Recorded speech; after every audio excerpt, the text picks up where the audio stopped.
When a person questions his safety, he is in essence questioning his existence. The one person I do not envy in this whole Bawku situation in Ghana is our Minister of Interior, Honorable Muntaka Mubarak. He has got a very, very difficult task to discharge. How are we going to get out of here? Now, recently, Ghanaians have seen a failure in economic management. Now, that failure, every Ghanaian has felt it in his pocket. You see, when security fails, it is human lives that is being threatened. When security fails, the center cannot hold. Asantawa banja asanta masu ce en tuwada. Allah sana gani. Idan abu bai faru da kai ba haka ji kaman yana faruwa.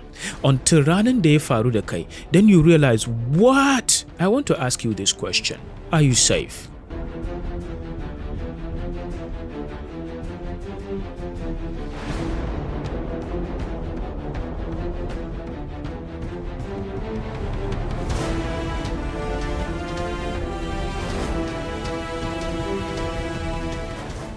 Hi, salam alaikum. You are about to listen to Human Bound Podcast. This is the voice of your brother, Ali Hamban. Thank you very much for staying with me on this podcast. Your time is a true treasure. What I do on this podcast is to ask questions. That is it. I just ask questions. Now, what do I seek to do with these questions anyway? I explore them. Because I believe, as human beings, we have more legitimate claim to curiosity than we have to knowledge. So why don't I just ask questions and see what that might bring me in understanding? You see, when you ask good questions, it takes you to places. It opens your mind to possibilities.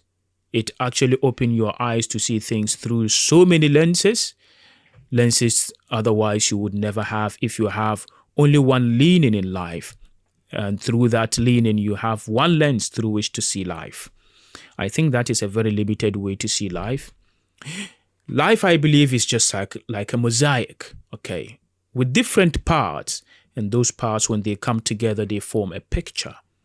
And the only way to see those pictures, in most cases, if not all cases, is to read in between the lines. You would always get it wrong if you read just one story, because when you are reading one story, you are only reading a piece of that puzzle.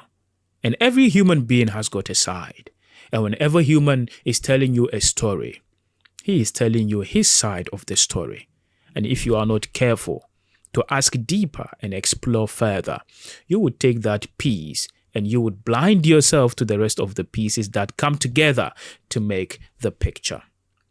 So that's what I try to do, is to read in between the lines, because I believe that is the only way we can have the chance of having any understanding of what is going on or what is happening right in front of our eyes. And a very good tool to do that would help us to do that, to read in between the lines, is to ask questions. Now, that is what I try to do. I try to ask questions on this podcast. Now, here is one very important thing that I want you to keep in mind, if you would, and I beg you to do that. Now, here is the thing. Because everybody has got a side, people will just listen to you, and sometimes they take your words out of context, and they would just assign to you any leaning that they may think you might be leaning to. So they may say you are part of this political party, or you are part of this group of people, this group of whatever it is. People would just want to assign you. They want to tag you. People always want to tag you. People would always want to look at you through certain lenses. And usually people would see you through their own lens. They don't necessarily look at you through the right lens. They would look at you through their lens. Now, there is one very beautiful saying that I heard a very wise man say. I forget his name. He says, "We don't see the world the way it is. We see the world the way we are." So don't be surprised when a person looks at you in a certain way. No, he is only looking at you through his own lens. Because he is that way, so he thinks you are that way. He doesn't see you the way you are, he sees you the way he is. So that we all have these kind of sides that we take when we look at people. I think wisdom is the ability for a person to see things not the way they are necessarily, but the way things might be. Those are the people who might have widened their lenses through reading between a lot of lines, understanding perspectives, and now they can say, I think I have some idea as to what is going on here. Those are the people who would not quickly judge you. Those are the people who would not quickly condemn you. Those are the people who would not be radical in their approach to life because they have this wide lens. Why don't we do that? And do not take my words. Whatever I say on this podcast, I say it in a spirit of curiosity. I'm just trying to explore. I'm just trying to share my thought around these questions and see where they might take me. Beautiful. And I do invite you to join me in this journey. In this episode, I want to ask you this question. Are you safe? Wherever you are, do you feel safe? And when I say wherever you are, I don't necessarily mean your physical location. You see, from time to time, we find ourselves in different positions, different places. Now, these places, sometimes they are psychological places, sometimes emotional places, sometimes social places, sometimes economic. Are you safe wherever you are? Emotionally, are you safe? Do you have some sense of security in your heart? Emotionally, are you safe? Are you safe psychologically? Are you stable? Do you have confidence? Psychologically, are you strong? Do you feel safe? Are you safe physically? Are you safe socially? Like the relationship in which you are, do you feel safe? Your social institution, are you safe in it? Do you feel you are safe? Economically, do you feel you are safe? The job that you are doing, the business that you have started, do you feel safe? Do you feel you are going to amount to something? Now, let's ask this question before we get to the big question. And the big question is the political and the military safety of the world. And there is a health safety of the world, and people are talking a lot about all these safety stuff. And I think we might want to ask this question and then see where that would take us. And then, musoma yin tunani, idan ba mu da garkuwa, idan ba mu feel kamar mun yi safe, then what should we do? If we don't think we are safe, what should we do then?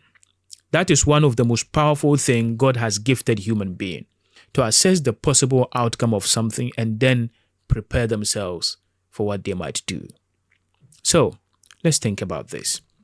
Now, before I start talking about safety and all of that, let me do this. It's a very important thing. Now, I want to bring to your notice once again the good work this brother has been doing. Now, he goes on Facebook by the name Kishtain Abrof Mustafa. He is a very dedicated young man to a cause. Now, what cause am I talking about? He has dedicated his life to motivating young people. He goes to schools and he tries to inspire them to achieve some academic excellence. And at the same time, he tried to caution them about the dangers of drug and drug abuse. Now, this year, he has dedicated his project to Ibrahim Mahama, that successful businessman, the brother of the President of the Republic of Ghana, because he has seen the impact the man has actually impacted on the lives of many people in Ghana through employing them or through some philanthropic works. So he wants to take this big man that seems far away from people and get him closer to the young people that he is trying to inspire through the Savannah region of Ghana. He's got this book that he is distributing to these students for free, and he wants to distribute like 50,000 of these books this year. Of course, it comes with some money, so there are some sacrifices that are going underway.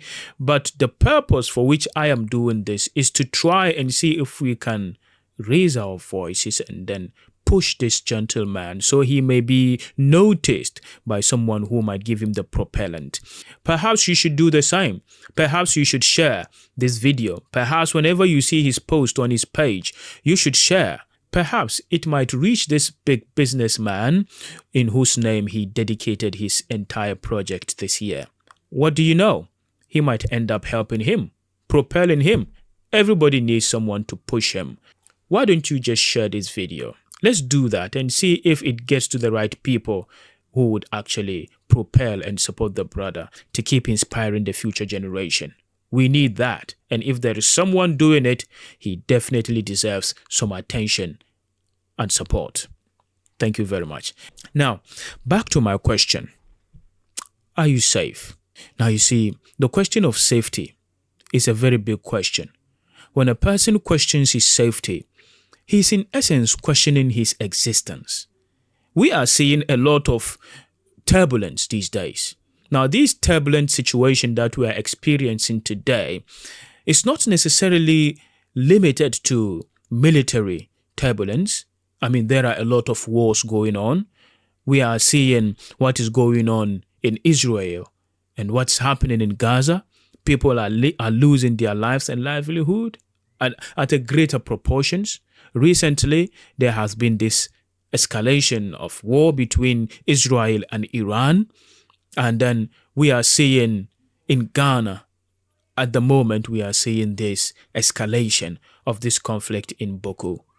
You see, what the one person I do not envy in this whole Bawku situation in Ghana is the president of Ghana, who is in the person of His Excellency John Dramani Mahama, because the ultimate responsibility goes all the way back to him. Everybody would have to report to him. At the end of the day, he would have to call the shots. He would have to make the big decisions.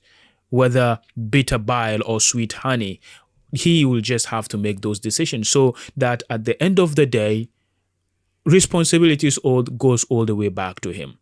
But then aside from him, you have people on the ground who would get all those information and make all those calls firsthand before they take it back to the president. Now, I just want to narrow this focus on the person in charge of the security of Ghana, and he is our Minister of Interior, Honorable Muntaka Mubarak. I wish I could say I envy him right now, but I don't. Now, the reason why I do not envy Honorable Muntaka Mubarak at the moment is because he has got a very, very difficult task to discharge. Now, this task that he has got on his hands to discharge is not an easy one. It's not an easy one. I know we have got our own political leanings, okay, but let's just back off for a moment and ask this general question.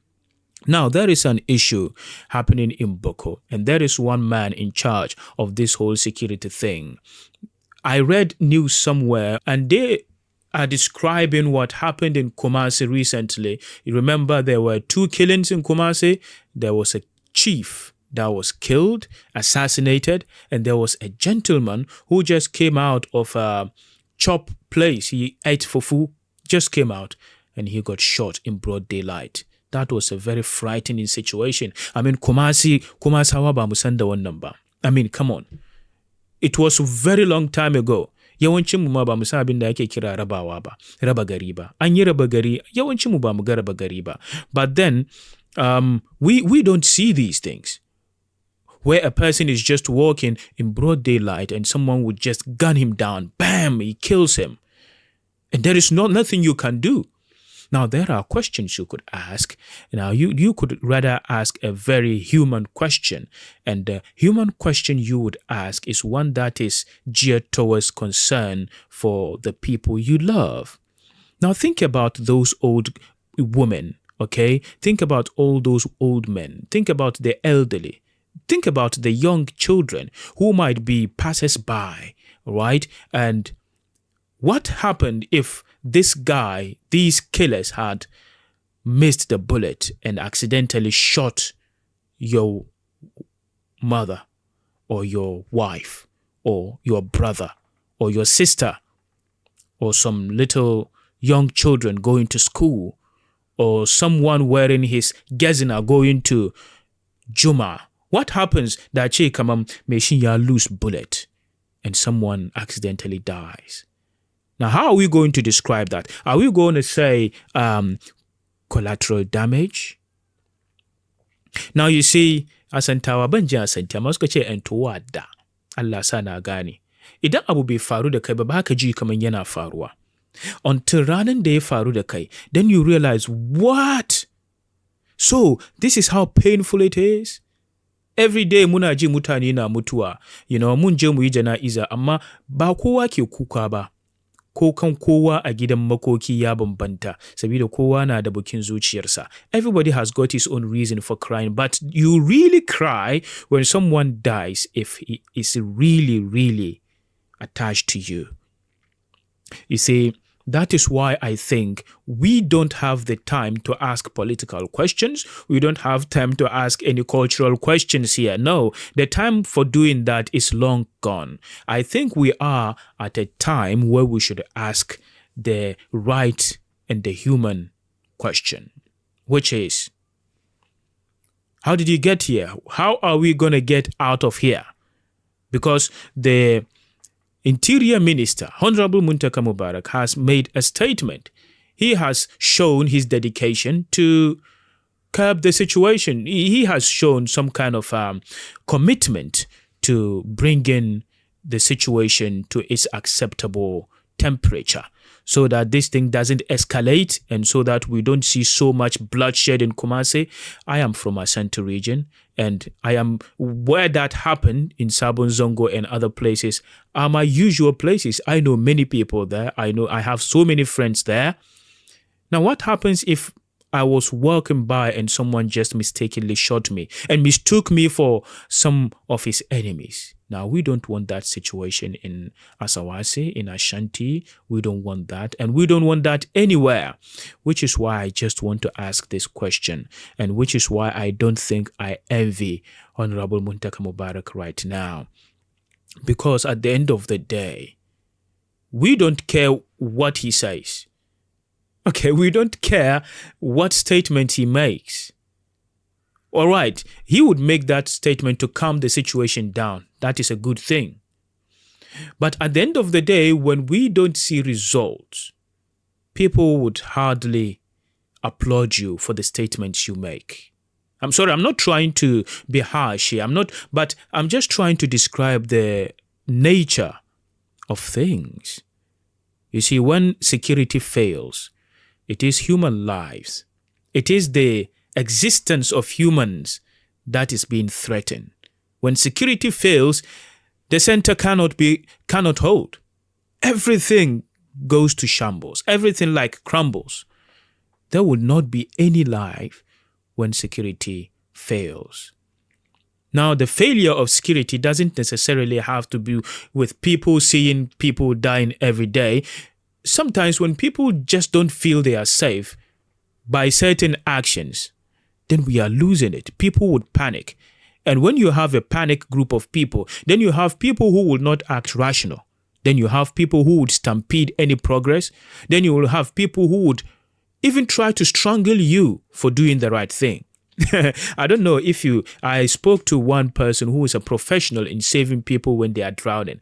I don't know whether you have ever thought about this. When people are drowning, you just try to save them. I don't know if you have ever done it. I have never done it. But I had a conversation with a professional diver who is trained to save people when they are diving. Now, he told me that whenever you try to save a person drowning, literally dying, you have to be very careful. Because if you're not careful, he would fight you and sometimes even try to drown you as well. You have to be very smart. You have to be professional. You have to be very careful whenever you're trying to save a drowning man. Because a drowning man has lost all rationality. He has lost all his senses. He has lost all urgency to be rational. He is just acting. And he doesn't care what he does. He might strangle you down. That is what happens when a person is drowning. So what do you do when you're trying to save a drowning person? You have to be very careful. That is why I think many people kill people who are trying to save them. I mean, we learned the stories of some great people in the past. I mean, we would straight away remember names, even in recent history. People who try to do good are the same people who get harmed the most. Why? Because the person you are trying to save when he is drowning is a person who don't see any reason. He would kill you. Now, this is a serious situation that we really don't want our community to descend into. A situation of desperation where all senses is lost, and you, the security man who is trying to save the community, the people will not allow you. That is why Niki Chewa Kaman, Honorable Muntaka Mubarak, the Interior Minister, yana da babban aiki gaban shi. And mutane ba za su kula da wani irin statement ya zo ya bayar ba. Yana da kyau ya ba mutane hakuri, ya calm down the situation. But at the end of the day, idan security ya gurbace, aka dinga samun irin mutuwan da ake yi, aka dinga ganin sojoji akan titi, mutane ba su feel any sense of security, mutane sun soma yakan shi honorable da maybe yana bukatar ya kawo gyara, which is why I don't envy him. Now, I'm not trying to be any pushy or something like that, but I'm just saying, security is a very important thing. Now, I think this government, the NDC government, the leader of the country, John Dramani Mahama, the president, and the interior minister, Honorable Muntaka Mubarak, I think they have a golden opportunity. I think they have the golden opportunity to make one thing right, one thing that hasn't been done for a very long time. Now, the escalation that we are seeing in this current conflict of Bawku conflict might provide them with the golden opportunity to address the issue heads on. Because until this moment, a lot of killing has been going on, a lot of, I don't know whether to describe it, a cold war or something like that. But then it has been going on for a long time.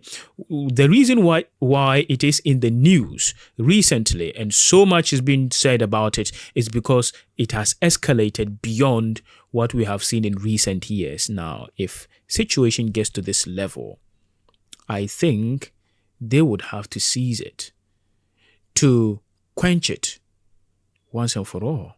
Now, if they lose this opportunity, imagine how Ghanaians would remember this government. They will go like, that was the government that came in with a lot of promise. Promise to bring peace to Bawku. Promise to bring prosperity, security to Ghanaians. But they have failed. Now, recently, Ghanaians have seen a failure in economic management.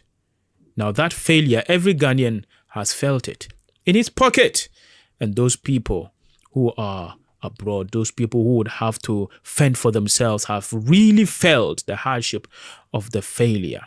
So when the economy fails, people straight away would feel it in their day in and day out activities, in their purchasing power. Their standard of living sometimes would go down because the cost of living has risen high because there is this failure of economic management. Now, recently, Ghana has experienced that. This government has made some promises to rectify that situation. I think he is doing that. But then, what do you say about failure in security? Because that is the challenge facing this current government. You don't see nobody talking about failure of economic failure of the Mahama government as it is now.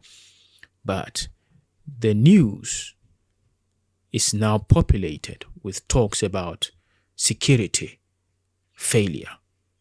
Now, the situation in Bawku might seem far for many people, but do not think it is something that is very far. You may want to ask yourself, what is the fight all about anyway? It is said that it's a conflict about chieftaincy. Now, what sort of chieftaincy is that? Oh, it is between two tribes. All right. What sort of community, what sort of communities do we have in Ghana? We have communities that has every culture and in every home. In every house, one house you would have the Gomba, Kusasi, Mamprusi, Asante, Fanti, everyone in one single house. That is the sort of community we have. That is the sort of life and the social settings that we have in Ghana. Now, if that conflict starts to spill over and become truly, truly cultural. Now the question is, do you feel safe? Because there might be some enemy who is your neighbor, but you never know. That is why it is dangerous, and that is why it's and that is why it is urgent for the government to make sure he does not fail on this one. Because when there is a failure of security, there is a serious situation. There is a serious situation. I don't know whether you have listened to this, but if you do not know this guy, this is one podcast I listen to most of the time, and it is the second largest podcast in the whole world. It is hosted by Stephen Bartlett, and I'm talking about The Diary of a CEO. The Diary of a CEO has evolved, and now it is talking about some serious stuff, not just business. Now, one of the recent episodes, the guest was Eric Weinstein. Eric Weinstein is a mathematician, okay? He is a very, very smart, clever guy. Now, I wouldn't say I agree to everything he said on that podcast, but my goodness, you cannot disagree to some of the things that he says, especially things related to the current nature of the world and the direction the world is taking. Okay, he spoke about how we are living under the shadow of the Second World War. And what is more striking is the last few minutes of the whole podcast episode, where he tries to inspire the world what to do when the world is in this situation. Now, what situation are we talking about? We are talking about insecurity that is cutting across all facets of our human existence, all of our lives. Insecurity is everywhere. Now, many people don't have security in their heart. No, he is in a relationship, but he doesn't feel secure. Now, he feels like he's in a relationship with his enemy, so that we are not secure with the people we share intimacy with. It's like you living with your enemy. I don't know what that is. Love used to be sweet. It used to be truthful. It used to be trustworthy until actors came into play, and they are just playing. And you never know what face are you looking at, whether the smiley face is a genuine one or it's just an act. People are perfect. People are brilliant in putting up a show, in assuming a character they think would relate to you, a character they think you would accept, so that you don't know who is underneath that mask, so that people are wearing so many masks. And before you even get down to the real individual, you may have to peel like 1,000 masks before you get down to the individual. And who has the time to peel all those masks? We are tired. We don't want to do that. So what do? Let's acquiesce then. Let's just live with the fakery. I know he's faking it, but come on, who does it? Let's just live. Let's just live with the fake man. I know that smile is fake, but come on, let's just live with it. That is the situation. I mean, we don't have any sense of security in our hearts. In our relationships with people, there is a lot of insecurity in there. Why do you think there is a lot of fight? Why do you think there is a lot of social and domestic abuse in our relationships? Why do you think that? Why do you think that a husband would try to enslave his wife? Why do you think that? No, he doesn't feel secure. He doesn't think he has the capacity to lead her with reason. He thinks the only way he could lead that woman is by being autocratic. I mean, he can't lead that wife with any sense. He would have to subject her to some kind of slavery. Now, it is no wonder that the ladies today are rising up and saying, we are not slaves. And at some point, you would have to understand that some of our men are not actually doing well to make the women shut up. Okay? They are not doing well because they are in the first place making it happen. He cannot reason with his wife. No, He can only command the wife. He can only tell her or punish her. That's the only way many of us would deal with our relationship.